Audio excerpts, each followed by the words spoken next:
दिन दहाड़े किसी नंदगंज मार्केट में गंगा किन्नर है, उनका गोली मारकर हत्या कर दी गई। जब यहाँ पर किन्नर ही सुरक्षित नहीं है तो फिर आम आदमी कैसे?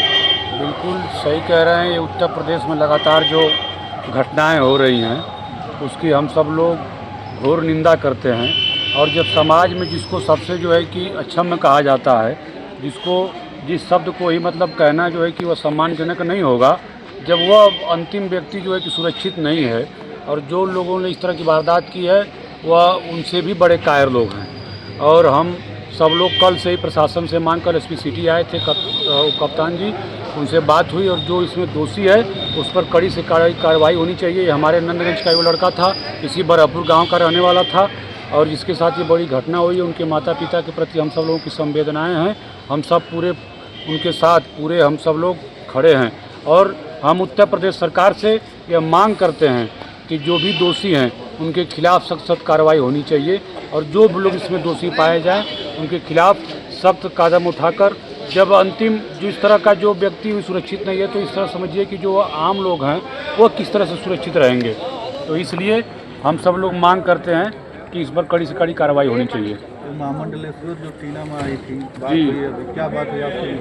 ये बात हुई कप्तान साहब से। इन लोगों ने जो सीओ सिटी साहब आए थे, इन्होंने कप्तान साहब से बात करा। इन्होंने 15 दिन का समय लिया है कि 15 दिन के अंदर जो लोग भी दोषी होंगे उन्हें प्रशासन बेनकाब करने का काम करेगी। अगर 15 दिन के अंदर कार्रवाई अगर नहीं होती है, खुलासा नहीं हो पाता है, तो पुनः हम सब लोग लोकतंत्र में जो व्यवस्था है, हमें उस व्यवस्था के तहत हम अपना धरना प्रदर्शन, अपनी बात कहने के लिए मजबूर होंगे और उस बात को कहने का काम करेंगे। और हम सब लोग समाज में, चाहे वो कोई भी व्यक्ति हो, उसकी लड़ाई लड़ने के लिए हम सब लोग उन लोगों के साथ खड़े हैं और हमेशा आगे भी खड़े रहने का काम करेंगे। सत्या भाई, आपका ये क्षेत्र है और आप जिला पंचायत सदस्य भी हैं और समाजवादी पार्टी के अच्छा नेता भी हैं जी। क्या इस पर अखिलेश यादव जी कुछ बिल्कुल कदम उठाने बिल्कुल हमारे नेता राष्ट्रीय अध्यक्ष जी की संवेदना है उस परिवार के प्रति, और उन्होंने हमेशा लगातार उत्तर प्रदेश में जो घटनाएं हो रही हैं, चाहे वो बलात्कार की घटनाएं हों, चाहे वो हत्या की घटनाएं हों, आप देख रहे हैं कि किस तरह से लखनऊ में जो घटनाएं निकल कर आई हैं, जिस तरह से हमारी बेटियों के साथ जो घटनाएं हुई हैं, जब लखनऊ जैसे शहर में लोग सुरक्षित नहीं हैं, और लगातार लूट की घटना जो हो रही है, और पुलिस प्रशासन अपनी नाकामियों को छिपाने के लिए लगातार फेक इनकाउंटर कर रही है, फिर भी जो असली दोषी हैं उनमें कहीं से कोई डर नाम की चीज़ नहीं है, कोई भय नहीं है, कानून नाम का कोई चीज़ नहीं रह गया उत्तर प्रदेश में। और जो हमारे उत्तर प्रदेश के मुख्यमंत्री हैं, जिस बात को कहते हैं कि गुंडे और माफिया छोड़कर चले गए हैं, लेकिन आप बताइए कि जो हत्याएं हो रही है, ये कहाँ की माफिया है, कौन से लोग गुंडे हैं? सत्या भाई, एक और बात है, प्रशासन अक्सर करके पैर में शूट कर रही है। क्या गंगा के जो हत्यारे हैं पकड़े जाएंगे तो पैर में शूट होगा, या फिर अब देखिए प्रशासन क्या करती है, अपनी नाकामी छिपाने के लिए कुछ न कुछ तो उनको करना ही पड़ेगा ना। करेगी, भरोसा है कि करेगी। अब कुछ तो करेंगे ही। अब देखिए कहाँ तक ये लोग। बाबा की सरकार है, बाबा की सरकार में तो बाबा हमेशा चैलेंज कर रहे हैं कि अपराधी या तो ऊपर है, नहीं तो जेल में है। तो अब ये बाबा बताया नहीं कि अपराधी जो हत्याएं हो रही है कहाँ से अपराधी आ रहे हैं, तो बाबा ही जवाब देंगे ना कि जो हत्याएं हो रही हैं, लगातार छिनैती हो रही है, जो बलात्कार हो रहे हैं, जिस तरह की जघन्य अपराध हो रहे हैं, ये लोग कहाँ से आ रहे हैं? अब इसका जवाब तो भाजपा के लोग ही देंगे ना। कुछ ऐसे भी क्षेत्र में है जहाँ घटना घट रही है, FIR भी नहीं हो रहा है। बिल्कुल, उसके लिए आप गाजीपुर कप्तान महोदय से और प्रदेश के मुख्यमंत्री से क्या कहना चाहेंगे? बिल्कुल, गाजीपुर में जो भी घटनाएं हम लोग के संज्ञान में आती है, हम लोग FIR करवाते हैं, और जहाँ जरूरत पड़ती है हम लोग रोड पर उतरकर गाजीपुर में धरना प्रदर्शन भी करने का काम करते हैं। ये तो लगातार तो चाह ही रहे भारतीय जनता पार्टी, चाहे वो देश की सरकार हो।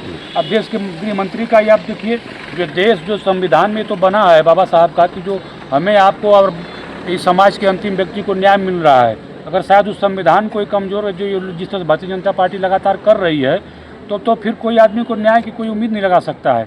इसलिए हम सब लोग समाज के अंतिम व्यक्ति को न्याय दिलाने के लिए हम लोग लड़ाई लड़ने का भी काम करेंगे, और संविधान को बचाने के लिए भी जो हम सब लोगों से, समाजवादियों से जो कुर्बानी हो सकेगी, उस कुर्बानी को देने के लिए तैयार हैं। आप भी एक सदन के सदस्य हैं जी, और जिले की सदन के सदस्य हैं, और प्रदेश की सदन का सदस्यों को देख रहे हैं, और दिल्ली के भी सदन के सत्ताधारियों का, चाहे सत्ताधारियों का जी, सब सदस्यों को अब देख रहे हैं। क्या जिले की भी सदन में वही होता है जो प्रदेश और दिल्ली के सदन में हो रहा है? आप देख रहे हैं ना किस तरह से जो है कि सदन में अगर कोई अपनी बात को कहने के लिए रहा तो कैसे विपक्षी लोगों की माइक बंद कर दी जाती है।